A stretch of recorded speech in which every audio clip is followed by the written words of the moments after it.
You are listening to The Brian Craig Show podcast, broadcasting from sunny South Florida. Brian is joined by his wife and co-host, Kathy. Follow Brian on social media at briancraigshow.com. And now, Brian and Kathy. Welcome to the program, everyone. I'm Brian Craig, always joined by my wife and co-host Kathy. Thanks so much, everyone, for tuning in. You know, we're getting all these Twitter file releases all weekend long, and it's absolutely amazing what is coming out.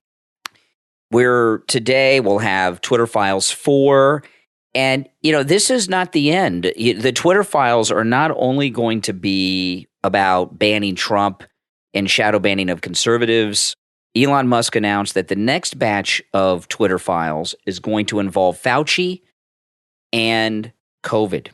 So we're going to have probably a year of Twitter file releases, at least 6 months, because there's so many different issues. And I'll tell you, it'll be interesting if Fauci told Twitter to censor certain He very things. well may have for national and global health and all these things. Yeah. Well, that's what they put it under the guise of safety and all that. But the thing with the Twitter files, it's going to branch out, in my opinion, probably, this is just my guess, beyond Trump, shadow banning of conservatives, and even this new Fauci stuff. I agree. See, I think Twitter has been used to manipulate everything, including television show success, streaming services, movies, cryptocurrencies. I think Twitter has been used I agree with you. by all kinds of people all over the world in multiple industries to manipulate. And but I want it's a big manipulation. I want to tool. just talk about, though, the Twitter files that came in over the weekend, because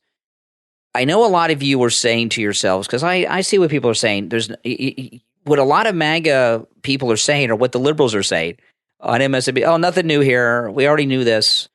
Yeah. And last time we talked about the Twitter files, I said this, and I'm going to say it again, and I'll probably have to say this every time we talk about the Twitter files.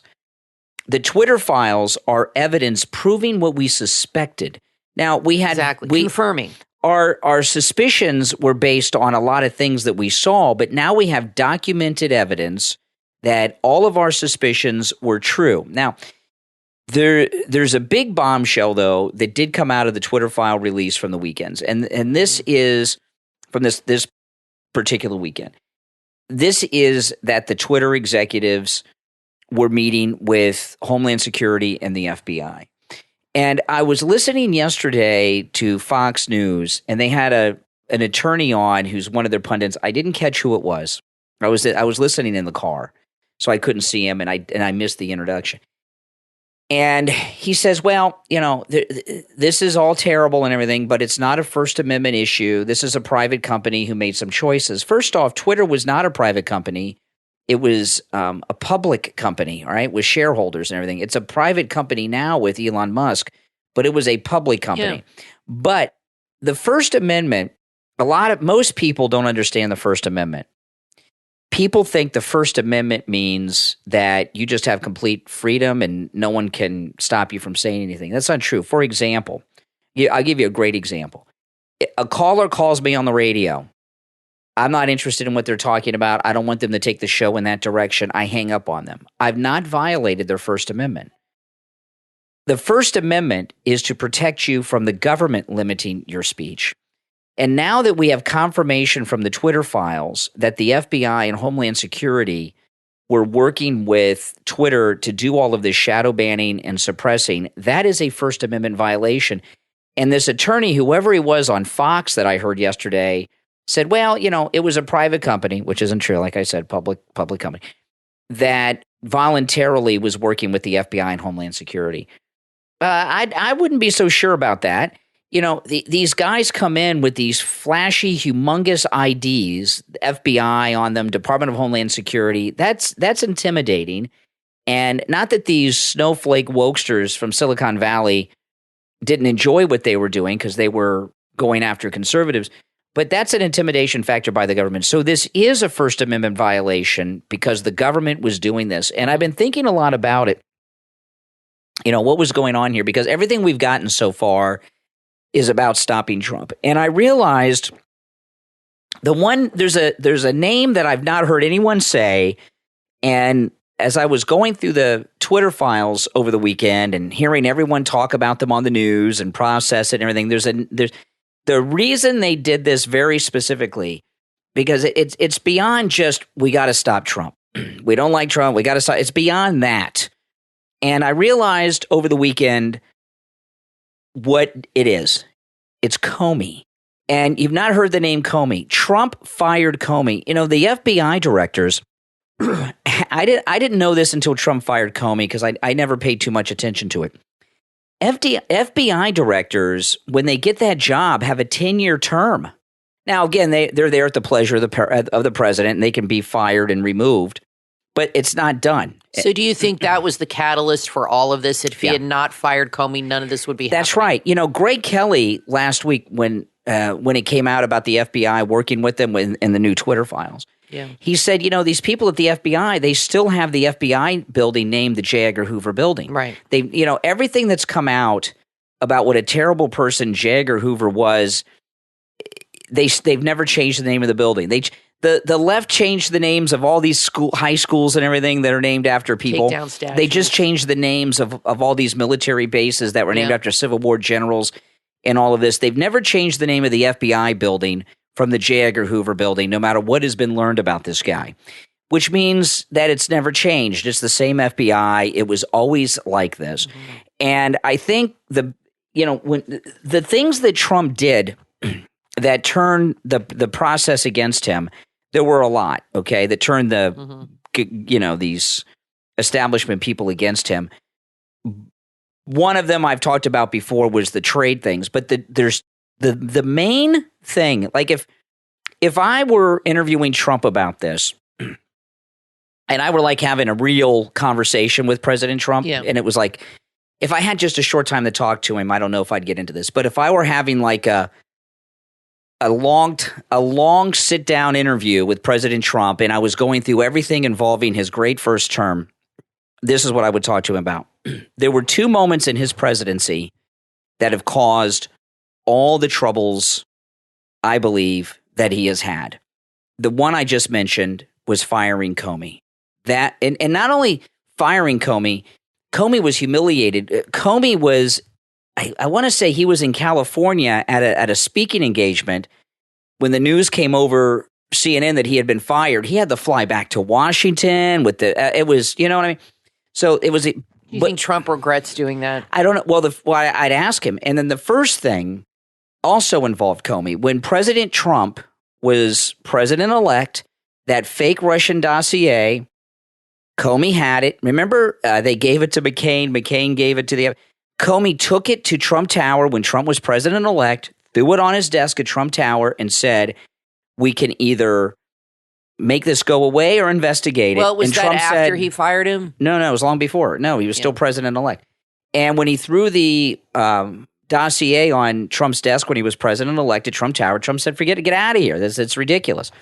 So defying Comey, I think, define him in the beginning, because the purpose of Comey going there with the fake Russia dossier was to try to get Trump on board. You guys got to understand, these other people that have been president are all connected and compromised long before they're even running. You know, and Trump came out of nowhere, out of the blue. It was a shock, and boom, here he is, president. So the main troubles that Trump has had is defying Comey with the dossier, because that's what led to the Mueller investigation and impeachments and all that, and then the firing of Comey. And if you look at most of the trouble that Trump has is always the FBI, right? The FBI are behind the Twitter files. The FBI broke into Mar-a-Lago a couple months ago and did that search, right? So it hasn't let up at all. They're still after him. They're still, even though he's not in office anymore. Well, they want to make sure he doesn't come back. And he fired Comey a while ago. Years. Do you think he is still calling the shots here with all this stuff going on? These guys are a club. These guys are a club. All his friends. These guys are a club, and it's all about Comey. Remember, Mueller was FBI director too long ago.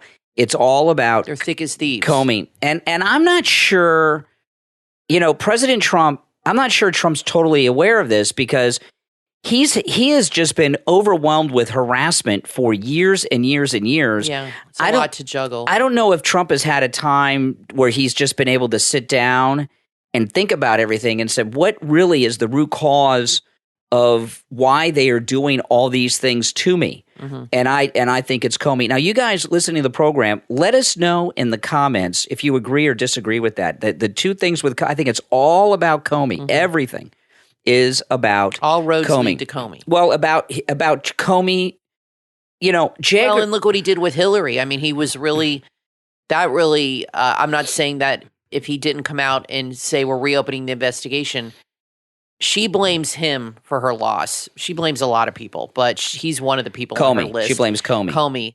And I remember when he did that, and I just was like, why is he doing this now? Obviously, he, for some reason, wanted to hurt her chances of winning. And he did that for that. He used his position to do that to her. And that was, she was not happy about it. To come out 2 weeks or a week before the election and say we're reopening our investigation, that's not good for anybody. So I just wondered why he, at that point, wanted to help Trump. And then he turns around, you know what I mean? He was clearly trying to help Trump. I don't think so. He has his own agenda. No, I don't think so. He was hurting her, which helped him. I think he thought that she was going to win, and he was doing. I think he thought Trump would be easier manipulated. That's why he was doing to Hillary what he tried to do with Trump with the dossier. He was trying to find angles where he had control over both. And what I've come to realize is that the FBI in Washington is kind of like the secret government of the United States. Seems so. And I realized this a year or two ago. There's an FX miniseries on the impeachment of Bill Clinton about Monica Lewinsky. We watched this. We talked about it on the program. Yeah, it's good. And it's still available if you go on FX on demand. I don't know if it's on any apps, but it's called Impeachment, and Clive Owen plays President Clinton. But it makes Clinton look very sympathetic. It does. Like he's a victim. But because we lived through the impeachment of Bill Clinton and the Lewinsky scandal and everything. And when I saw this FX documentary, a lot of things clicked for me because of Trump that I never noticed before. What I realized is all the investigations into President Trump with Ken Starr, they weren't really about Ken Starr, who was the special counsel investigating Whitewater that led into Lewinsky. It was about the FBI going after the Clintons. And here's the deal. And why did they go after them? Bill Clinton defeated H.W. Bush, who only had one term. And I believe that H.W. Bush was behind all that. Led a whole campaign. I think you're right. Now, I'm not saying it's revenge. I'm not saying the Clintons were not guilty of all these crimes they were accused of from Ken Starr's investigation. But what I'm telling you is, it all came about because George H.W. Bush lost after his first term, and he's deep state, that guy. And I think you're right. And remember, he was with the FBI. He's so very deep state. He had the FBI harass the Clintons, and that's what they do. And the Clintons, that's DC. And so this is what's going on here. So I think all roads lead to Comey about everything with Trump, because I used to think that these Washington people who are against him, and I've really asked myself this question so many times, and now with the Twitter files and then this other stuff, it's all starting to come together for me. And again, you guys can let us know in the comments if you agree or disagree. I've really been trying to grasp throughout all the years since Trump came down the escalator what it is they hate about this guy. Right. And I used to think the main thing were equalizing the import-export taxes, the trade agreements, okay?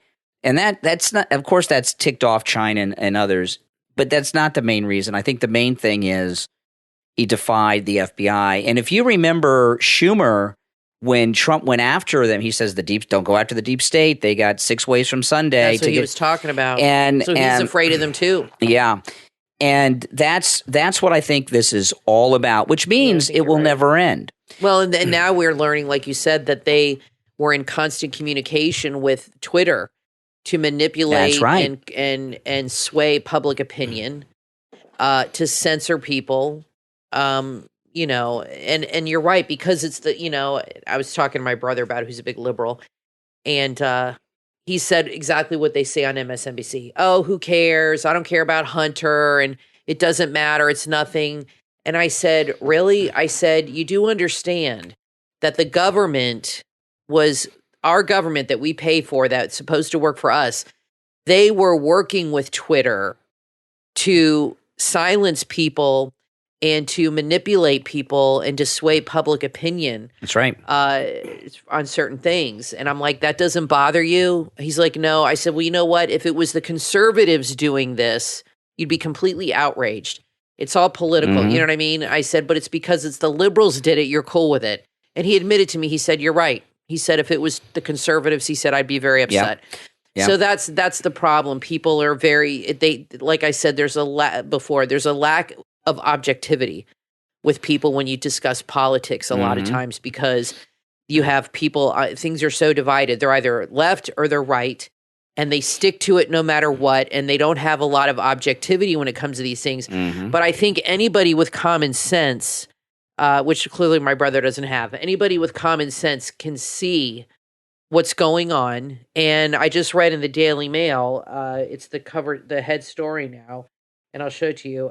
Kevin McCarthy is promising all these investigations because he wants to make sure that he gets elected to the speaker. So I'll give you that so you can look at that. That just came out. Let's talk about that after the break. Okay. Now, listen, we're going to take a quick break. When we get back, there's a lot more to talk about involving the Twitter files I want to get to and a whole bunch more. Don't go anywhere. You're listening to The Brian Craig Show. I'm Brian, always joined by my wife and co-host Kathy. Now, remember, The Brian Craig Show podcast, which has been named the number 3 must-listen-to conservative podcast in America. Number 1 is Mark Levin, which is just a rebroadcast of his radio show. It's not a podcast, but I'll give that to him. Number 2 is The Blaze, and the number 3 is The Brian Craig Show podcast. We are on all podcast platforms, and I also upload the podcast to our YouTube channel. Just search Brian Craig Show on YouTube. All right, we'll take that break and come back. More to talk about after this.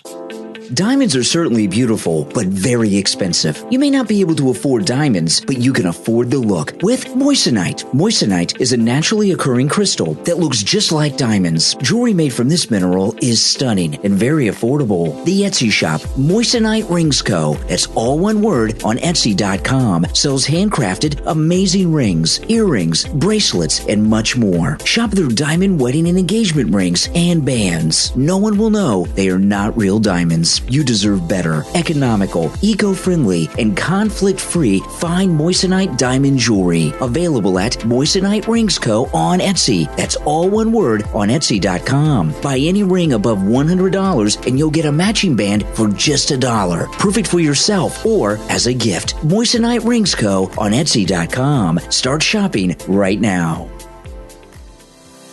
What makes you who you are? Is it nature? Is it nurture? Or is it a mix of the two? The podcast, Nature or Nurture, with host Sam Peterson, is a weekly program available on Apple Podcast. Host Sam Peterson interviews fascinating people on the key milestones that made them who they are today. He interviews writers, comedians, actors, authors, broadcasters, and more. Find out more about these fascinating people, and maybe you'll learn a little something about yourself while listening. Add Nature or Nurture with host Sam Peterson to your podcast playlist right now. Available on Apple Podcast. Are you looking for a book about real lives and real people? A book that will make you laugh, cry, and laugh again? Then order your copy of The Adventures of Harley, Not Davidson, from author Harley Angel. Available on Audible. Narrated by James Pryor. The Adventures of Harley, Not Davidson is a memoir that's filled with fun, danger, motorcycle gangs, and even a first kiss. Join Harley on his adventure and experience all the things he's been through in his 50 years, living between motorcycle gangs, violence, as well as his first crush, and being a witness to something he wishes he never would have seen. The Adventures of Harley, Not Davidson, from author Harley Angel, is available on Audible, narrated by James Pryor. It is perfect to listen to on your way to or home from work. Order your copy right now. Parents, grandparents, and teachers, are you looking for a book to help introduce your child to emotions? Pick up a copy of My Selfie, a monstrous book of feelings from author Shelley Hibb. Available on Amazon. This children's picture book is perfect for teaching your little one the concept of feelings. Each easy-to-read page has a corresponding emoji paired with illustrations depicting big emotions and a color-changing monster who matches an emotional color wheel. It's a fun and simple way for kids to become aware and comfortable with their feelings. Give your child the gift of understanding emotions and help them learn coping skills as well as strategies that they'll keep with them for life. From author Shelley Hibb, My Selfie, a monstrous book of feelings. Available on Amazon. Order your copy right now. You are listening to the Brian Craig Show podcast, broadcasting from sunny South Florida. Brian is joined by his wife and co-host, Kathy. Follow Brian on social media at briancraigshow.com. And now, Brian and Kathy. Welcome back, everyone. I'm Brian, always joined by my wife and co-host Kathy. Thanks, everyone, for tuning in. So let me finish up a little bit more here on the Twitter files. The media, Fox News and Newsmax are covering it. CNN, MSNBC, and the Nightly News have not even mentioned it. And you heard Jean-Pierre, this is old news again. So, and I'm fine with that. The mainstream media, I tweeted about this earlier. By the way, follow me on Twitter, Brian Craig Show on Twitter. I tweeted this earlier. I said the more that the mainstream media go, without reporting on this story, just makes them more and more irrelevant, and it confirms how bad this story is. CNN's really in trouble, and I don't understand why they don't make changes to save the network. This Chris Licht guy, he's either making bad decisions or his hands are tied. They just moved out of some big building in Hollywood, California. I didn't even know they were in a building there because they can't afford the rent. Yep. I mean, they have really are losing money like crazy. And if you're right, if they started reporting on this stuff, and if he went in there because if you watch CNN, it's still the same nonsense. They haven't really changed. They got to get rid of their on-air talent. But if they took this on head on, like Martha McCallum, I don't watch her show, but I've been watching it lately because she is covering all of this on the Twitter thing. If CNN started reporting real news and started getting real reporters, interview Elon Musk, that'd be huge. Get him on an 8:00 show and have him on the whole time and talk about this. But they're still in cover-up mode. They're still working for the Democrats. And as long as they do that, it's not a winning combination for them. So Fox News and Newsmax are covering the story, but they're really just going around the edges. There's these names of these people at Twitter. In the old days, what the media would do is they would go to where they are. They have local affiliates everywhere. That's right. So Fox News has local Fox affiliates all over America. That's right. So these people's names that are coming up that were involved in these discussions, why are they not camped out in front of their homes like the paparazzi used to do and wait for them to come to their cars to go to Starbucks or sit out in front of their house and try to get interviews? Like what Project Veritas does. Yeah, they really, I don't want to attack Newsmax and Fox News totally on this because they're doing good reporting on this, but they are. Newsmax doesn't have the abilities that Fox does because they have affiliates everywhere. They really should be following, like this Yoel, whatever this guy named, Yoel, this guy, Yoel. That one woman who was the attorney, the gatekeeper of everything. Yep. They should be tracking them down and trying to ask them questions in almost like perp walk form all over the place, and I think the media have gotten so lazy that doesn't even occur to them. They just sit in studios and talk about things when they have resources to go out there and even if they don't answer the questions, ask them about them. They don't want to. They don't want to know, and they don't want you to know. I'd like to know. So I'd like Fox News to get more involved in this. And, them having this attorney on yesterday, which it was Saturday evening, and tell us, there's no First Amendment here. This is clearly a First Amendment issue since the government of the United States, the Justice Department, was involved in limiting people's speech on this. So I agree with you that I think that's a changing element about it is the fact that the government was meeting with this company and telling them what to do and who to block and what stories to suppress or promote. And I think if you and clearly they were shutting down conservative voices, and obviously they had a reason for it. But I'm interested to see, what more stuff comes out about this. So this was the story that you just handed me, Kathy, right before the break. Kevin McCarthy. Kevin McCarthy's trying to sound all butch so he can be speaker. Exactly. I don't trust this guy. As soon as he becomes speaker, he won't be so MAGA. But anyway, Kevin McCarthy vows to subpoena 51 intel agents who signed the letter saying the Hunter Lap story was Russian collusion as part 4 of the Twitter files reveal pressure from Michelle Obama to ban Trump. So we'll go through this story in a second here. But, okay, there's also a lot of – and it's easy to get sidelined into this because what's happened – what the Twitter files are like, this is what WikiLeaks used to do, okay? WikiLeaks used to just dump documents. And I know they give you like a couple sentence when they release the Twitter files, you get a couple sentence summary of what that document is. But it's not the same as having news stories presented to you on television or in written form. And I think all of us haven't really processed this because we're just getting these raw dumps. We're getting a lot of information, but a misconception I'm hearing from a lot of people is also, we knew all this stuff about the laptop.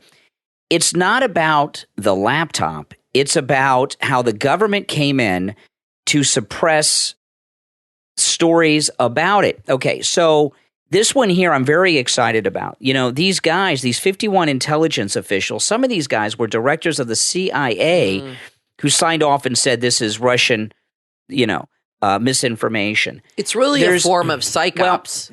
What's going on here? I mean, that's what they would call it in those agencies. Yeah. Well, these guys here, these 51 guys, CIA directors, FBI guys, and that signed off and said this is Russian disinformation. The way these hearings got to go is how did they, on a dime, get 51 top intelligence officials to sign off on this letter?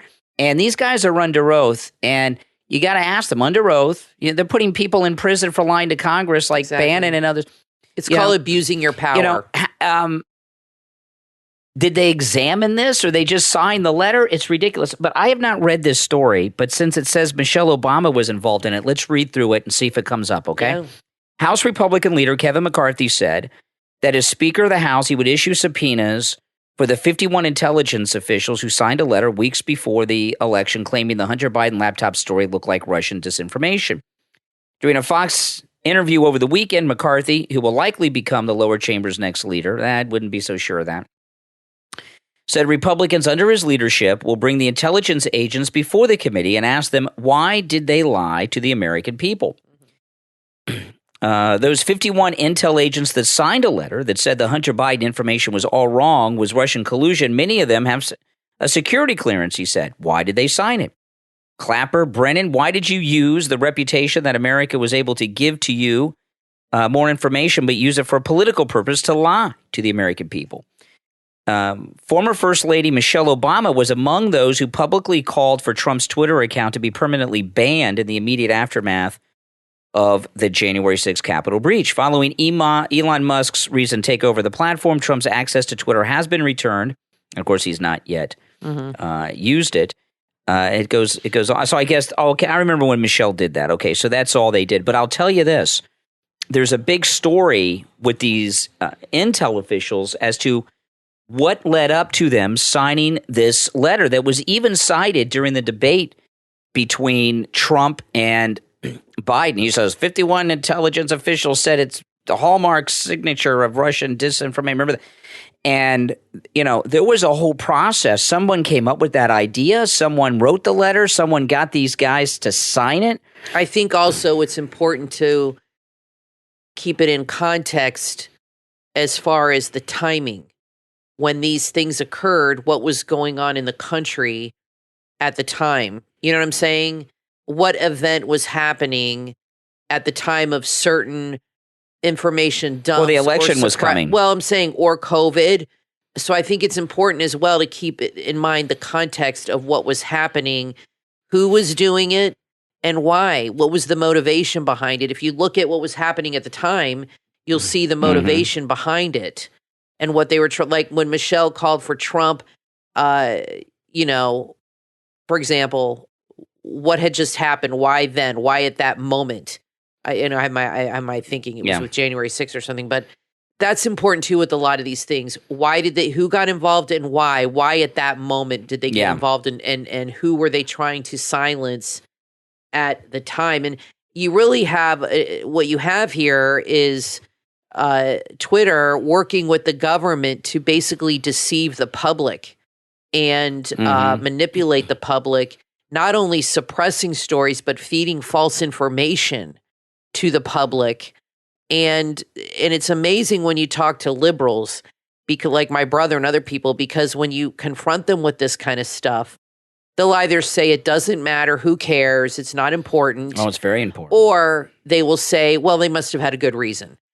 They really just cannot admit that they are being lied to and that it's a bad thing. They'll tell you, well, they must have a good reason for doing what they did. Trump's dangerous, MAGA's dangerous, and they're only trying to protect the country. Yeah. Now, here's another story. What they'll tell you about the Twitter files. Only one Twitter employee said Trump should not be banned and warned Jack Dorsey, who was on vacation in French Polynesia, that he was gatekeeping speech for the entire world. The latest Twitter leaks revealed what went on at the social media company in the aftermath of the January 6th Capitol breach that resulted in Trump being booted from Twitter. As Twitter made its decision, the files show that a single junior worker, whose name I've not yet seen, voiced their opposition, warning Jack Dorsey and their co-workers about free speech implications. This might be an unpopular opinion. This is what they wrote in an email. This might be an unpopular opinion, but one off ad hoc decision like this that don't appear rooted in policy is a slippery slope and reflect an alternatively equal dictatorial problem, the employee said about banning Trump. This now appears to be a fiat by an online platform with a global presence that can gatekeep speech for the entire world, which seems unsustainable. The employees specified that their concerns were fueled by Trump's suspension from Facebook, saying that booting the president from the most popular social media sites was dangerous. That's a space that fills with the idea that all social media heads and internet moguls at every layer sit around like kings, casually deciding what people can and cannot see. Exactly. And it's unhelpful to the internet ecosystem as a whole. Schellenberger, who released the latest Twitter files, tweeted screen grabs of messages between Twitter execs, with one appearing eager to ban Trump as they discuss stricter policy changes with former safety chief Yoel Roth. Now, Roth is the one, like, the media should be going after him for questioning, try to get questions from him. The person whose name was redacted, this is the person that stood up and said this is wrong. The person whose name was redacted specifically asked Roth if a new change regarding penalties over incitement of violence would affect our approach to Trump. Although Roth said it didn't, the former president was canned the following day on January 8th. Now, the next Twitter files are about January 8th, what led up to the removal. Now, here's the thing. This is beyond, let me tell you something here. And again, Fox News has been covering this, so I'm very critical of Fox News, but they've been reporting right stuff on this. And I want to say this, though. Martha McCallum especially is talking about it a lot. Yeah, they are, but they were part of the problem back then. Okay. January 8th is the big day that we're waiting for, because that's when they finally banned Trump permanently. Right. But it wasn't. So we want to see the emails from that. It wasn't just Twitter. This country there was a crisis going on. The Capitol breach had happened, et cetera, et cetera. There was chaos going on. Right.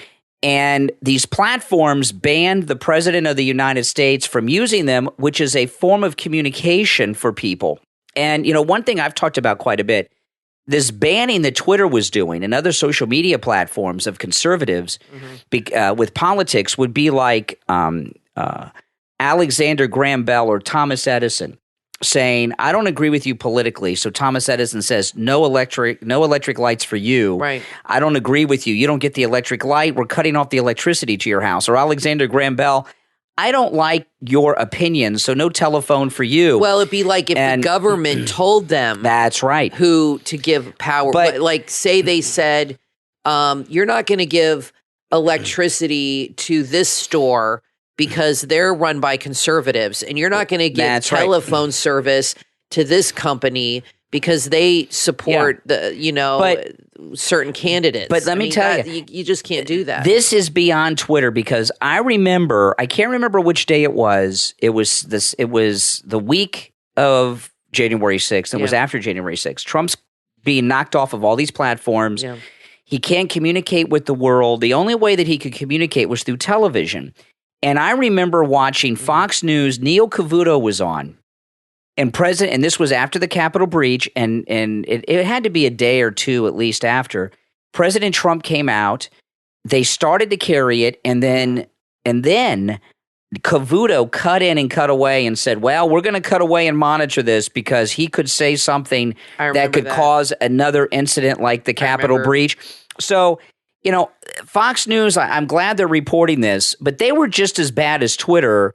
In the aftermath of January 6th, they would not carry Trump at all. And you think that was about that they were afraid for their own liability, or they were just about suppressing what he or a mix? They hate him, and they were trying to cut him off. There's also another story that I've not forgotten about after January 6th is remember General Milli Vanilli went and took the control of the nuclear weapons away from President Trump. And there may very well have been a military uprising and coup with General Milley, the chairman of the Joint Chiefs of Staff. There was a lot going on, and as bad as Twitter is, I don't want to take away from their guilt, but there were a lot of other players too inside the government, inside the military, and inside cable news who were acting just like Twitter and not allowing the president of the United States to have their constitutional power or the ability to speak to the American people either. I'm just surprised, when Elon Musk bought Twitter, there was a few months before he took over. I'm just surprised they didn't, smash their servers like Hillary or bleach them or something so he couldn't have access to all these internal emails. It's incredible to me. They're so incriminating. I'm surprised they didn't destroy the evidence, and they allowed him to. You know what I mean? Well, they maybe they did some of it. Maybe they did, or maybe he's so smart he figured out a way to get it that they didn't think of. That's right. Now listen, he is pretty intelligent. We're going to take a quick break. When we get back, there's much more to talk about. Don't go anywhere. I'm Brian Craig. Always joined by my wife and co-host Kathy. We'll be right back. Comedy podcast fans, there's a podcast that will have you on the floor laughing. Gene and Ozzy bring you the company of two fun-loving and joke-cracking old friends. They're two old friends that discuss all kinds of things, but no controversial subjects and no politics. It's a fun and clean time you can count on to make you smile. It's perfect for your drive to or home from work. Take a break from the stresses of life and have a chuckle as you listen to Gene and Ozzy discuss your favorite topics. Hey, I'm Gene. Hola, I'm Ozzy. Welcome to the Gene and Ozzy Show. Did you want to be Darth Vader? Never.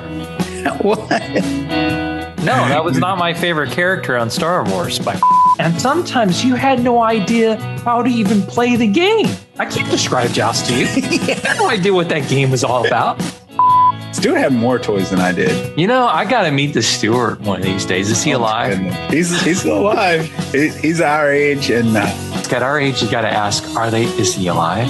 Like the kids ruled the world in the 1980s. Everyone, we ruled the world in the 1980s. Yeah, of course, parents still beat us to death, but we felt like we had the upper hand on them. Parents had the real control, but in our brains, we ruled the world. The thing about my Aunt Lizzie was she had a smoker's voice. And it was like this. And see your Aunt Lizzie. Sounds like you were alfalfa in school. Oh, it was terrible. Beyond your imagination how terrible I looked during school days. What were the shoes that we would wear in the 70s and 80s? Buster Brown shoes. Buster Browns. Buster Browns. The Gene and Ozzy Show, brought to you by your favorite host, Gene and Ozzy. Find these two funny guys on Apple Podcast, Spotify, and your favorite podcast platform. Add The Gene and Ozzy Show to your playlist right now. If you're looking for the perfect tees for your loved ones, check out the Etsy shop, First Up Co. on Etsy.com. The designs are colorful, whimsical, with a great variety of styles, colors, sizes, and themes. Whether you want tees for holidays, birthdays, religion, sports, Mother's and Father's Day, nurses, funny tees, and that's just the beginning. The selection at First Up Co. on Etsy is huge. You'll find all kinds of tees for everyone you know. Also enjoy fast shipping. First Up Co. is the best place to get your Christmas gifts for everyone on your Christmas gift-giving list. Go right now to First Up Co. on Etsy. Just search First Up Co. That's all one word on Etsy.com. Fill your heart with love and joy this holiday season. Order your copy of The Heart of Christmas, a book to help you prepare your heart for Christmas. Enjoy this beautiful season of hope and share your blessings with those in need. By author Heidi Dalton, The Heart of Christmas is a book and journal for anyone who loves Christmas and wants to make the holiday season meaningful for themselves and their loved ones. You'll learn to decorate your soul and how the sweet aroma of freshly baked cookies relates to your prayer life. You'll see how to intentionally wrap your gifts with love and enjoy meaningful family time with your loved ones. Connect with the feeling of Christmas like never before and feel Jesus' love as you reflect on the gifts that God has blessed us all with. The Heart of Christmas, from author and Christmas lover Heidi Dalton. Visit HeidiDalton.com or Amazon to order your copy for this holiday season right now. Do you ever think that your life needs a spiritual upgrade? The book, Lord, I Need an Upgrade, from author Lydia K. Atube, offers 16 weeks of Bible scriptures and inspirational messages to help you in rising higher in your faith walk with God. This prayer journal has been set up in a weekly format with short inspirational messages, scriptures to guide you as you travel this road of faith and victory in Jesus, and an area to write your favorite praise songs, dreams, and visions received. Lord, I Need an Upgrade includes weekly messages, scriptures to meditate on, and the theme of praise is carried throughout the book as prayer points. Reflection portions are also included for each week for a 16-week timeline. If you're looking to get closer to God, this is the perfect book to help you get where you want to be. Lord, I Need an Upgrade, from author Lydia K. Atube, available on Amazon. Order your copy right now.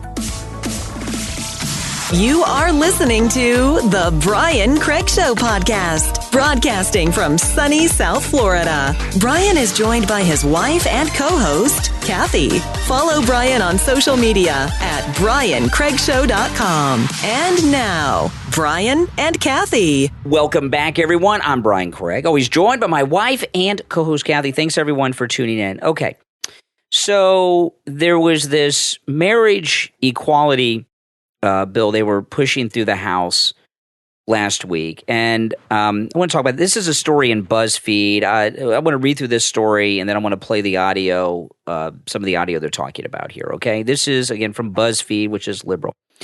As the House of Representatives convened on Thursday to vote for the Respect for Marriage Act, lawmakers rose to speak both in favor and against the landmark bill. Among those opposing the legislation, which would act as a fail-safe should the Supreme Court's right-wing majority reverse again, BuzzFeed's very liberal, so right. This is I'm reading their article. These are not my words, but there's obviously a strong liberal bent to them. Among those opposing the legislation, which would act as a fail-safe should the Supreme Court right-wing majority reverse the decision that legalized marriage equality, was Rep. Vicky Hartzler. The Missouri Republican said it was Christians and not the LGBTQ community who were under threat in the U.S., arguing the government was trying to silence religious people. Then she broke down into tears, which I'll play, as she implored her colleagues to vote against the bill. Okay, so let me play this. Let me cue this up here. Speaker. Okay, so this is the Republican Congresswoman. Let's play this. Hold on. Here we go. Hold on. Mr. Speaker, I'll tell you my priority. Protect religious liberty, protect people of faith, and protect Americans who believe in the true meaning of marriage. I hope and pray that my colleagues will find the courage to join me in opposing Oh my God. this misguided and this dangerous bill. I yield back. That makes women look so bad. This crying over it, and she's got a nephew who's gay, who's all over the internet attacking her about this. He just recently came out to her. He said, okay, this thing about the marriage equality. I'm going to explain my thoughts to this to you guys, okay? Because we have not talked about gay marriage in a while. But I do want to say the reason that this bill came up was, like we were talking on the last show, you're seeing reparations coming up in California, New York, St. Louis, and other places. And we were talking on the last episode about how reparations are being brought up by Democrats to try to get blacks who have gone Republican to come back to the Democrat Party. The gay marriage issue has been settled. The Supreme Court will uphold it. And it's being brought up by the Democrats to try to get Republicans to get involved back in the old cultural wars of the 80s and 90s about gay issues, and they've fallen for it. Now, I am not opposed to this, and I'm going to tell you why, because I know a lot of you say, well, wait a minute, what do you mean you're not opposed to gay marriage? This is the deal. I'm going to tell you guys right out the box. And I think if you listen to what I'm going to say, you'll agree with me, even though at first you may tune me out, okay? What they're talking about are states and their marriage licenses and the state recognition of marriage. They're not talking about churches. If they were talking about forcing churches to marry gay people, that would be a religious violation, attacking Christians. You know, a real marriage is through a church. Kathy and I, we were married by a minister, and then we became Catholics about 10 years ago or so. Well, a marriage in the eyes of God, but you can have a civil marriage. Well, I'll get to that. Legally. No, it's a different thing. It's a different thing. No, it's totally different. I'll tell you what I mean. So we were married by a minister, and then when we became Catholics about 10 or so years ago, we did a thing with the priest where we had it was really kind of like it was just us and two other people. And the priest, we wanted our marriage to be recognized by the Catholic Church. So we went through a thing with the priest, with two witnesses from the church. It was quick. That's different. Okay. That's a church thing. That's a real marriage. What they're talking about with this legislation is a government license that is called a marriage contract, okay, that you get. You go down to your local courthouse, you go to your clerk of court, you get a marriage license. That's not really a marriage. I know they call it a marriage certificate, they call it a marriage. A marriage is a union that's blessed through your church, through God. Now, if they were pushing to force churches to marry people, that would be different. I'd be opposed to that because that would be a violation of religious freedom. What they're doing is saying that local governments that have these contracts that are called marriage contracts, that is not really a marriage, will hand out gay marriage. It's not the same thing. It's not a religious thing. But this is what really I don't like about women like this, and not just women, but Republicans. I shouldn't say women like this. I should say, it's more accurate to say conservatives like this. First, there's something wrong with this woman that she broke down in tears on the floor of the house over this. There's something going on with this lady, and it's not her gay nephew. There's something going on with this lady to have her break down. I don't like when women do that. I'm not saying you shouldn't be an emotional person or emotionally cut off, but there's a time and a place. And when you're a woman in a position of power and you're in a public forum and you start crying, it makes all women look bad because that's what men say why women shouldn't be in positions of power because they're too emotional. They can't handle it. And I understand you get overcome by something. But the fact that she's crying, like you said, this is too personal for her. And I understand if things are personal to people, I get it. But it's just to me not a good look for her to be that way. And, women have a harder time controlling their emotions opposed to men. That's true. That's just DNA. And I'm an emotional person too. And you get overcome by things. So, I don't think she planned on crying. I think it just happened. But I think it's weird that she's crying over this. I mean, this isn't about abortion or anything about babies being killed. There's something weird going on here. She's too emotional over something. I have no problem with gay marriage at all. And I think It doesn't frighten me or offend me or bother me in any way, shape, or form. I think it's fine. And there's millions of gay people in the world. They've been around since the beginning of time. They're here to stay. They're not going anywhere. I don't understand this whole thing with Christians being so against gay people and the gay lifestyle. I just don't get it. They're just like everybody else. They just love differently. Well, different, same sex. What's the big deal? I just don't understand it. There's a lot of things in the Bible that are told are a sin. Adultery being one of them. Don't bear false witness. Being gay is not in the top big 10, okay? Don't bear false witness. You never lie to people, okay? For politicians. Adultery, the Bible even says if you look at somebody with lust, Jesus said this himself. If you're looking at somebody with lust and you're married, you're committing adultery. You never looked at somebody with lust in your eyes like an actor and said, oh man, he's really hot. I'd like to go to bed with him or her. You're committing adultery right there. We all, if you see being gay as a sin, which I personally do not, but the Bible says, Paul said it is. So say you attribute it, that's fine. You go by that. So say you see it as a sin. You're a sinner too. You sin too. So I don't understand these politicians that are these Christians hell bent on this issue. There's so many more important things to fight for and worry about. There's a couple things about this. The agenda in the schools and the abortion. Well, here's a couple things about this that I just want to address. One, I've talked about a lot before, so I won't get into this too much. But Christian conservatives, they should be. They talk about the sanctity of marriage when how many are divorced and remarried, and all that stuff. But here's the thing, and this is why I share this with you guys today. This marriage equality thing is a trap.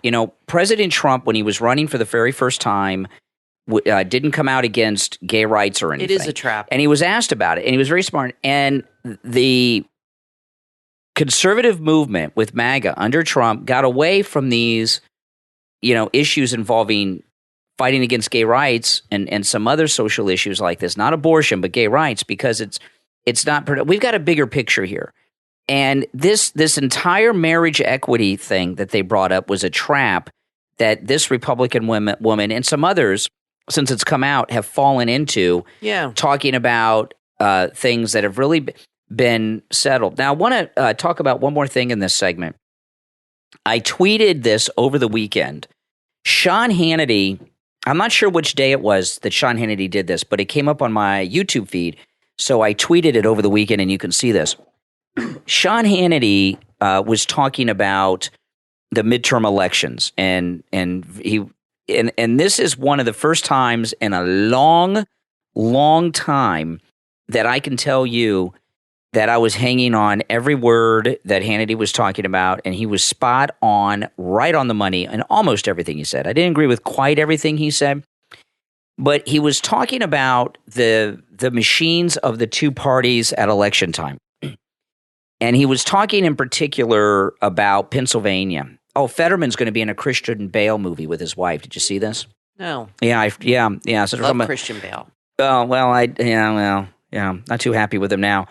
John Fetterman is going to be in an upcoming movie, as is his wife, called The Pale Blue Eye.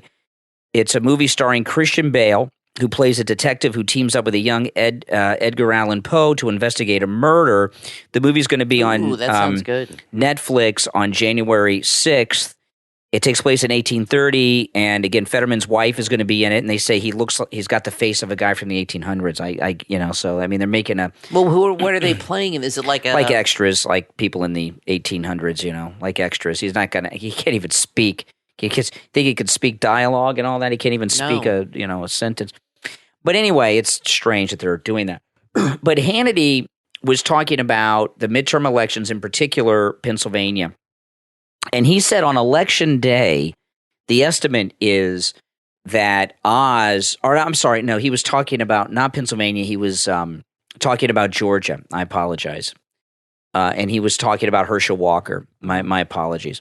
And he said this is for the special election after the November one that we just had, where he sadly lost. He said on election day, the estimates are Herschel Walker was already behind over 200,000 votes in Georgia, in the special election because of the early voting. that the Democrats do. And he went, you guys go and watch this. I tweeted it over the weekend. It's a 10-minute segment of Hannity's. I don't agree with everything he said, but I agree with most of it. And he said that Republicans, if we're going to win moving forward, we have to learn to work with the system that is in place, not the one that we think should be in place. Right. And I agree with that. And he talked about the Democrat early voting machine. You know, you have about a month. It varies in different states, but you have an average of 3 weeks to a month of early voting. And the Democrats have a machine that is operated all to that. Mm-hmm. And what we're asking is our people to show up on one day, election day, and hope everyone can make it and isn't busy. I think that's a horrible strategy. And that strategy is not working. Nope. So we did win the House of Representatives, which is a great thing, and it's going to be awesome and everything else.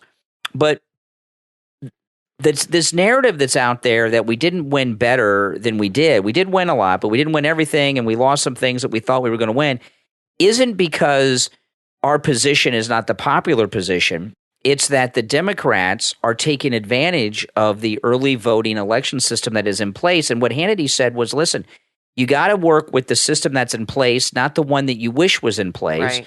And you work with the system that's in place. And then when we win the governorships and these other offices in the state, we can change it to the system we want. And Hannity had a proposal I think is a great idea. I think we should only vote on election day like it used to be. None of this early voting stuff.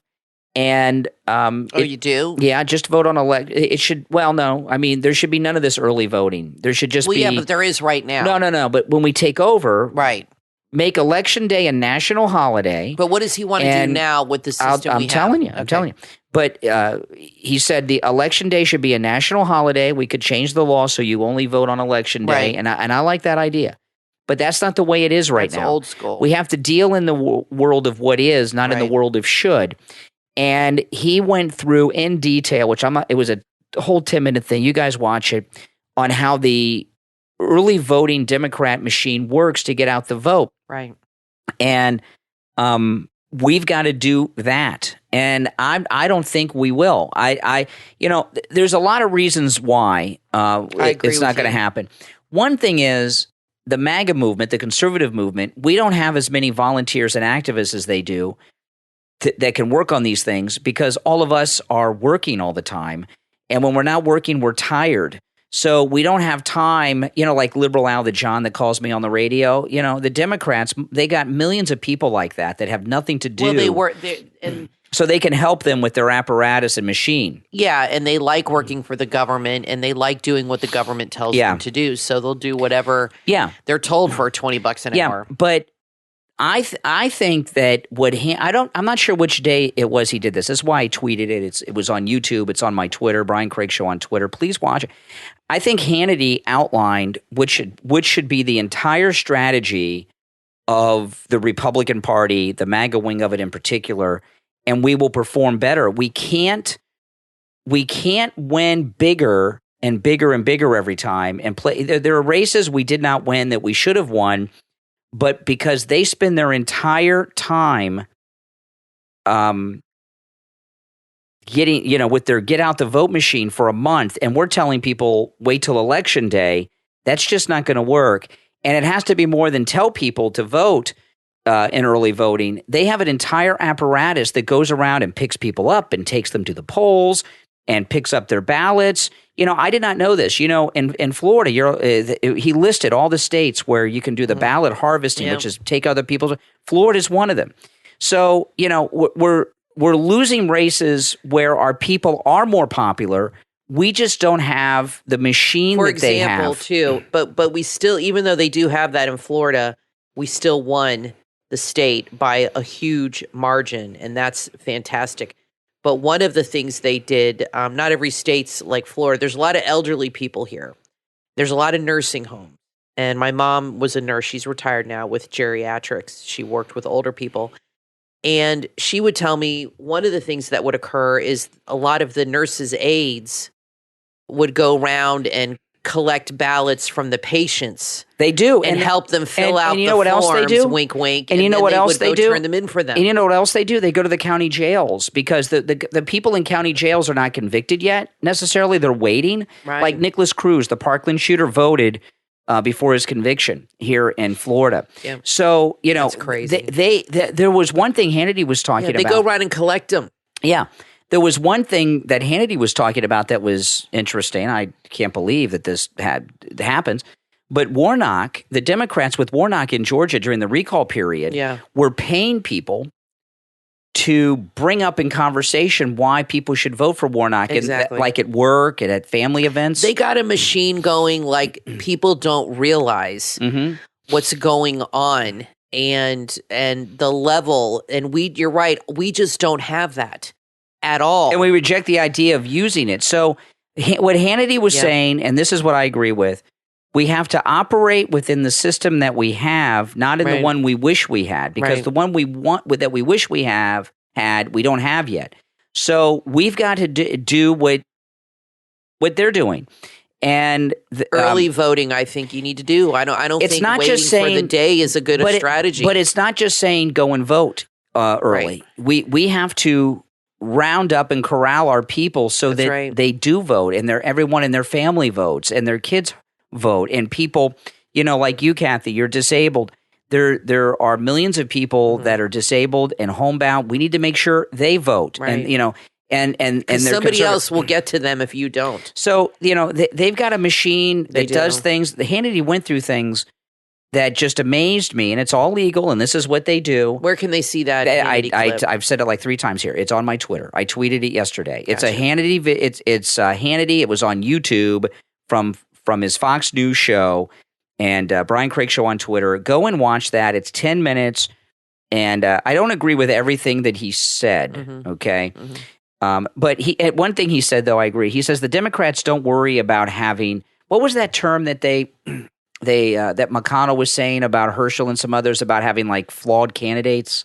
There was a word that he used. I don't know. I can't remember what the word was, but Hannity said Democrats don't worry about having flawed candidates. Or even having rallies. He said they don't worry about rallies, speeches, or things. They worry about their early voting machine. That's all they focus on. And we just don't even do that. They want us to vote, and I know Trump told people to do that.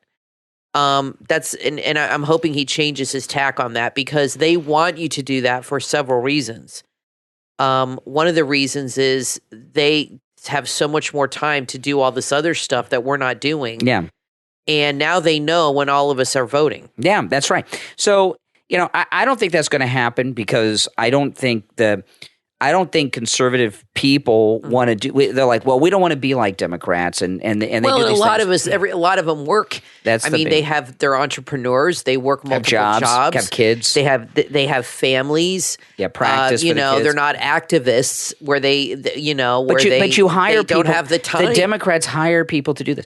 But I just think that most conservatives are like, well, I don't want to do I don't like what they're doing. I don't approve of I don't like it either, and I don't approve of these things, and I can't even believe some of these things exist, but they do, and they're legal. But you got to ask yourself. We have to operate with the way things are, not in the world of the way we think things should be. And the GOP is fully aware of this. You got to ask yourself, why doesn't the GOP do this? Why don't they organize like the Democrats? You know why? Because they are like the Democrats. Yeah. They don't want to organize. They don't want to win. That's right. Some of these races because most of them are rhinos. So they're fully aware of this Democratic machine going on, but they don't implement it themselves. That's right. Listen, we're going to take a break. When we come back, there's more to talk about. Don't go anywhere. I'm Brian Craig, always joined by my wife and co-host Kathy. We'll be back right after this. What would you do if you woke up in a place that was heavily alien and you had no idea how you got there? In the book from author M.K. Hussein, Fabric, Day 1, Origins Unknown, available on Amazon, meet Max, who wakes up suddenly to find he's prisoner in a maximum security facility. He doesn't remember much, not even his name or why he's been detained. Somehow, he manages to escape the wretched place only to discover something far worse. The world is not how he remembers it before he had awakened. The past, present, and future have somehow collided into one. Nothing is the same as it was before. Trapped on this new world, he finds out he only has 3 days to live and only 3 days to find a cure. He has to walk through a mystical door that has only room for one. The only problem is he's not the only prisoner on the planet. What happens next? Find out when you read Fabric, Day 1, Origins Unknown from author M.K. Hussein, available on Amazon in Kindle and paperback. Want to know where all the bodies are buried? Author Robert Allen Miltenberg holds the key to that question in his book, Pool Boy to the Mob, Everybody Out of the Pool. Author Robert Allen Miltenberg holds the key to that question in his book, Pool Boy to the Mob. Welcome to Mob-Ammy Beach. This book is a fictionalized account of Miltenberg working at a mob-owned Miami Beach hotel in the 70s. If you're a fan of The Godfather, Goodfellas, or The Sopranos, you will love this story that's full of colorful characters and wisecracking wise guys. It's a story with everything from Playboy bunnies and weaponized parrots to shattering the glass ceiling and getting away with murder, all in paradise. This is a wise guy tale you've never heard. Surrounded by pools, the trick for Bobby Moskowitz was not slipping in the one thicker than water. Bobby lived to tell the tales, and now you can read all about it. The funniest mob novel since Jimmy Breslin's The Gang That Couldn't Shoot Straight. Pool Boy to the Mob, Everybody Out of the Pool, from author Robert Allen Miltenberg, available on Amazon. Order your copy right now. From author Lisa Tolles comes your next must-read book. Winner of the American Fiction Awards, The Ridders, a political action thriller, available on Amazon. A mysterious envelope, a bag of money, and an obsession worth dying for. Young P.I. B.J. Janoff is randomly approached by a stranger with a proposition he can't refuse. $1 million to deliver an envelope to a hotel lobby. Curiosity turns into obsession when B.J. uncovers the envelope's connection to a shocking new technology and an international political conspiracy to protect it. A game of wits with a dangerous adversary turns deadly when BJ discovers the roots of the conspiracy within his own family. If he exposes their crimes, he'll be risking the safety of everyone he loves. It's an action-packed race to save humanity from an unthinkable technology funded by a shadow government. Will BJ be willing to expose the Ritter's shocking agenda at the risk of his family's safety? Or is it already too late to save them? Find out when you read The Ridders, a political action thriller from author Lisa Tolles, available on Amazon in Kindle, paperback, hardcover, and audiobook. Order your copy right now.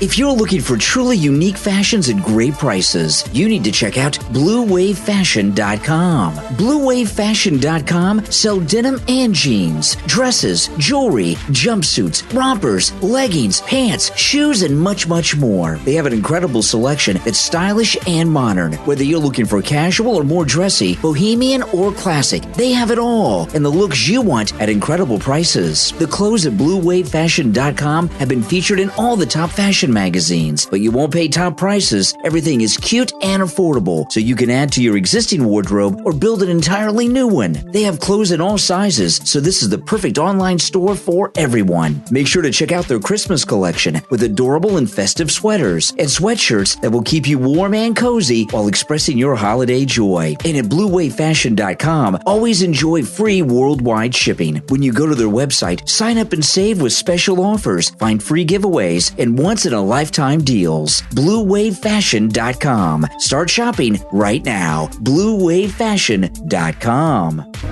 From author J.C. Finnegan comes your next must-read book, The Divided Stories of America, The Green Forest, available on Amazon. Have you ever thought, what if the United States of America were no longer united? That's the premise of The Divided Stories of America, which chronicles a scenario in which divergent political ideologies have finally splintered the greatest country the world has ever known. In the aftermath of the national divorce, the present is grim, and the past has been labeled a dangerous conspiracy theory. With truth existing only as a fading memory, Finn struggles to convince his girlfriend of the importance of freedom while holding out hope that it still can be found somewhere. Finn encounters two people from his past whose revelations are the catalyst for a plan that could cause the ruling elite to strip Finn of everything. What happens next? Find out and discover if he chooses the assurance of safety and security over truth, freedom, and love. And order your copy of The Divided Stories of America, The Green Forest, from author J.C. Finnegan. Available in Kindle and paperback on Amazon.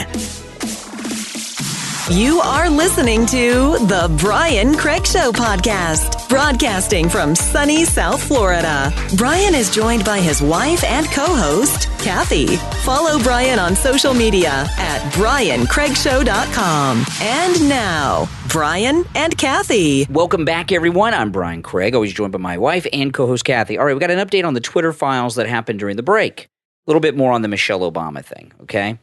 So this is from Fox News I'm reading from. President Donald Trump was banned from Twitter the day after Michelle Obama and others demanded the company permanently remove him, according to the newest Twitter files installment. On Saturday, Elon Musk and journalist Michael Schellenberger released the fourth batch of Twitter documents that show internal communications by the company's executives between January 6th through the 8th, including and shortly, and that's, by the way, 2021, including and shortly after the riot at the Capitol building. This is at foxnews.com I'm reading from. Among the files, Schellenberger reported internal and external pressure, including from Michelle Obama, fell onto the company calling for Trump to be banned from using Twitter. Now is the time for Silicon Valley companies to stop enabling this monstrous behavior and go even further than they have already by permanently banning this man from their platforms and putting in place policies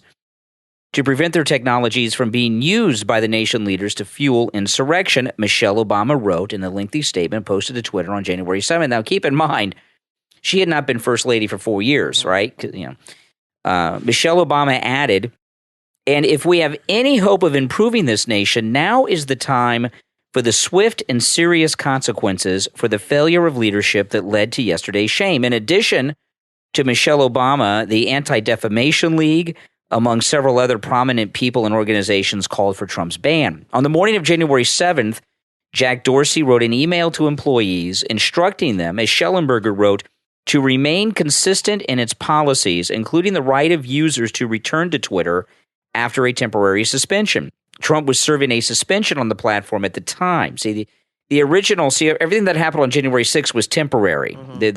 The 8th is when the permanent ban came in. The Twitter files also showed Twitter maintained a policy called public interest exceptions, where elected officials were not banned, as there was a great public interest in their comments, even if they seemed to violate their own policies. While Trump's temporary suspension was lifted, this second policy was specifically and intentionally ignored in Trump's case, Schellenberger reported. Dorsey was also on vacation at the time of the ban in French Polynesia. In 2018, 20, and 22, it goes about the Twitter donations. Okay. This story, I share this little bit of an update because now it's most definitely Michelle Obama's got a role in it. Mm-hmm. Is that they keep talking about the political donations that have been made by the Twitter people, like 98% of them are to Democrats. That is a distraction, okay? I've never made a political donation, I don't think, ever. If I have, I've forgotten. I mean, these guys got enough money, they don't need mine.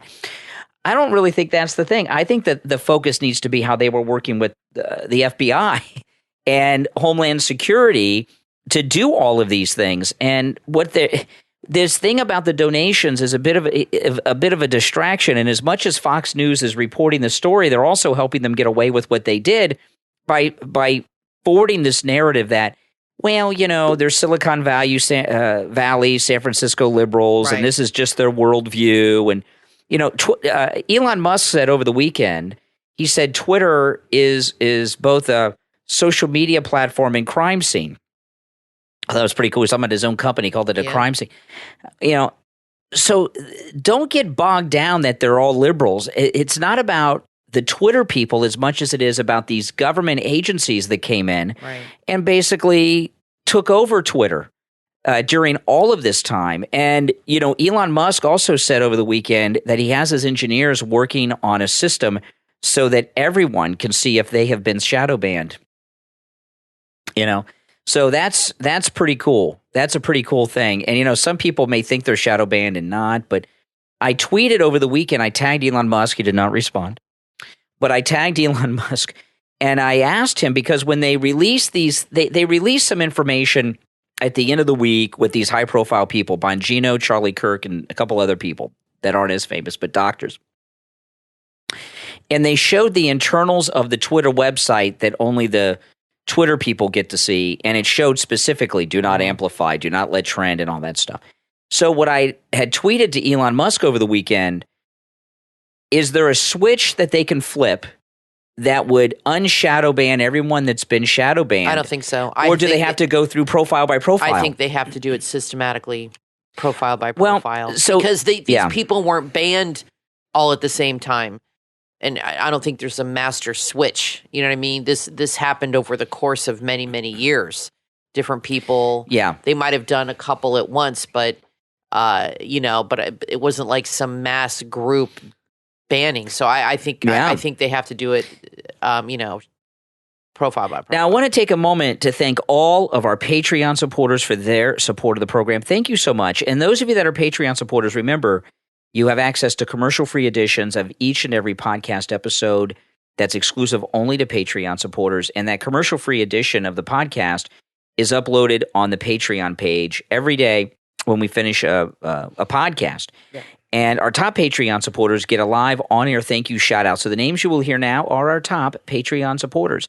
I want to thank Andrew and Connie, Christine, Gary, ETW, Chuck, D, Pamela, Rick, Nick, Wesley, Macho, and Rome, Wisconsin. Thank you all. And if you'd like to become a Patreon supporter, there's a link in the description of this and every episode, and a direct link on my website, briancraigshow.com. Well, so this thing about the master switch, if there's like a master switch, which I imagine would be programming code, where they could unshadow ban everyone that has been shadow banned. It's possible, but I don't know. This is what I wonder. Or is he systematically doing it in tiered stages? Well, there are so many people on Twitter. It is impossible to go through every account and do this one by one. So what I would like to know, like if I found out I'm shadow banned, I'm not as famous as I should be, okay? No, I'm kidding, guys. But I'm not sure? I'm not as famous and as connected as, say, Charlie Kirk, right? So Charlie Kirk, he gets a high profile thing, they unshadow ban him. If I find out I'm shadow banned, or someone in this audience, you find out you're shadow banned, what I'd like to know is that ever going to be undone, or should we start a new Twitter account, is what I'm wondering. You understand what I mean? I would like to get a number, like how many people were shadow banned. Why don't you start a new Twitter? What's your Twitter handle? I don't want to give out a new Twitter. Brian Craig Show's my Twitter. All right. I was saying you'd start a new one, Brian Craig, and see how that goes. No, Brian Craig Show's my Twitter. I've been on Twitter for a long time, to 2012. I don't want to start a new one. All right, you just mentioned it. So. I don't want to start a new one because Brian Craig Show is like on everything I've been doing for so many years that it would, you know what I mean? So I don't know if I'm shadow banned. I don't assume that I am, but I would like to know a number of people that are shadow banned. Like, is it 500,000? Is it 10 million? How many people have been shadow banned? I'm wondering if they have the ability to see that number. And some other things too, other than just shadow banning and these politics, we really need to get finding out how many other things they've been manipulating. Everything in our society that you see trending or talked about on Twitter that is big money has the potential to be, manipulated with the way they were doing things. And I talked about on the last show something that I've not heard anyone ask. Why were all these conservative shadow banned, these famous conservatives, Bongino, Charlie Kirk, we've heard about, but Ben Shapiro and Candace Owens were not? Yeah, I think it's more interesting. I'm very curious about that relationship. Who was not shadow Isn't banned it? More than who? Well, out of these big names, because I don't assume I'm shadow banned, But I hope I get to find out. Elon Musk, this thing he's working on, I'll be able to find out if I am. But I agree with you, Kathy. I think it's when it comes to these nationally known people, like this is what I want to know. It's more interesting who was not on those lists. I think it says a lot that Ben Shapiro and Candace Owens were not shadow banned. At least it hasn't been reported with these other high-profile people, so I'm assuming they're not. Right. I'd also like to know if people like Tim Pool, Dave Rubin, Glenn Beck. What I want to know is some of these people have a history of being never Trumpers. So I'm wondering who was protected. Well, yeah, I have not seen a nationally known conservative who was shadow banned or had their Twitter limited in any way that was ever anything other but 101% MAGA. Right. I have not heard anything on anyone that at some point in their time has been a never Trumper. Candace Owens was a never Trumper. Ben Shapiro was a never Trumper. At one point, both of them were never Trumpers. Glenn Beck was a never Trumper. All right. Yeah, has he been banned? I haven't seen his name come up at all with shadow banning. So so I think it's interesting to know who out of these. Me, if I wasn't a shadow banned, I'm not like nationally a household name like these people are. I'm just mentioning. So these nationally known conservatives like Ben Shapiro and Candace Owens and Glenn Beck and Mark Levin and others who in the past were never Trumpers, and there were others. Like I read an article this morning out of the Twitter files that they wanted to ban Matt Gaetz. Well, that's interesting. But what about some of these never Trumper Republicans that may have pretended to like Trump later on? So I think it would be very interesting if we find out that none of the Republicans who were never Trumpers at some point have never been limited or shadow banned like the Candace Owens, because a lot of the people that used to be never Trumpers only pretended to like Trump because they felt they had to, right? And there's a lot of people to help themselves too. Yeah. So what I'm telling you is we have a lot of Donnie Brascos. We have a lot of secret agents and spies in our conservative movement who it appears didn't receive any punishment from Twitter, even though someone like Ben Shapiro he's controversial. He's always getting in things and but he was a never Trumper. Right. So I haven't heard anybody speculate on these things yet. But there's other names that I haven't seen either. I'm like Hannity and Tucker. I haven't seen their names come up as to whether or not they were limited. Now, there was also something that I forgot to mention I want to mention. In the first batch with Twitter Files Volume 1, it was said that the Trump White House had asked them to limit tweets and things like this. I remember that. Well, in the latest batch over the weekend from the Twitter Files, everyone connected to the Twitter Files has said, while it has been claimed that the Trump White House and Republicans asked for tweets to be limited, we have not found any documents or anything that shows that to be true. Interesting. So I think that was something that was released around the time of the first dump of the Twitter Files by these leftists to try to make us think something. Now, just finally, I want to say that I uploaded a video on my YouTube channel over the weekend where I gave a tour of the old radio station on my last day broadcasting from there. And I gave a tour of it, and the station was pretty much torn apart. So if you've not seen that YouTube video, go to my YouTube channel, Brian Craig Show on YouTube. And guys, if you don't, please subscribe to my YouTube channel. I put a lot of content up there. Of course, I live stream when I'm on the radio every morning, and the chat room is live, and I interact with it. When I'm in commercial breaks on the radio, I'm interacting with the chat room during the commercial breaks. We have discussions about things. The show continues during the radio commercials. I upload the podcast there, and I also do a lot of vlogging. I really like vlogging and making YouTube videos doing things, and I do that a lot, like the radio station tour. I remember I showed the SpaceX launch last week from the roof of the house. Sometimes I live stream from Mar-a-Lago. I've done some really good live streams from Mar-a-Lago watching the sunrise, and you should check those out. The last time I did that, the security came and got behind me and watched me for a while when I was live streaming, but I guess they did the facial rec and realized I'm cool.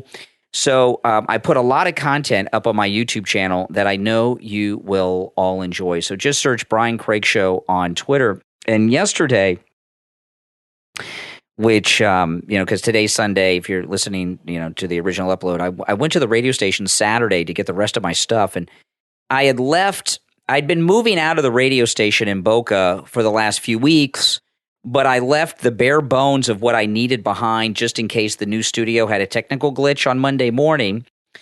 And it didn't. Everything went well at the new facilities. So I went Saturday morning to the radio station to get the rest of my stuff, which wasn't that much. I had a couple of things that I put on a chair on wheels and wheeled out to the car, that wheeled the chair back in. And I came home. I told Kathy I was so sad and depressed. It was so weird. I was at the radio station and no one was there, and it was completely shut down. And the board ops who run all the controls in the control room, everyone's been moved up to our new facilities, our nice new facilities. But the board ops didn't clean up anything. Like me, I cleaned up everything. Everything I have, I went through. What I didn't take, I threw away, and everything else. The board ops left all their papers around, like memos. There's stuff is up on the walls and everything, and it looked like that they had just evacuated for some reason and left everything behind, and it was so weird. And I was like really like it made me kind of depressed. It was like strange. Yeah, ever experienced anything like that? It was really weird. Yeah, you don't like change. I know that.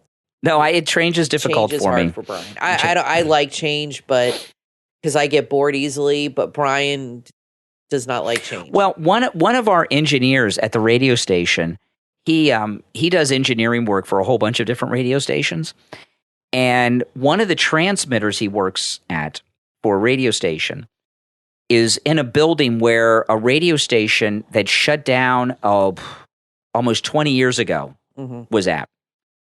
And the radio station and the offices are still there the way they were when the people left on the last day, like almost 20 years ago. And he says if you walk through there, it still has all their paperwork on their desk, and just like I was saying, memos. Yeah. And he says every time he goes it's there, like frozen in time. Yeah, it's kind of spooky.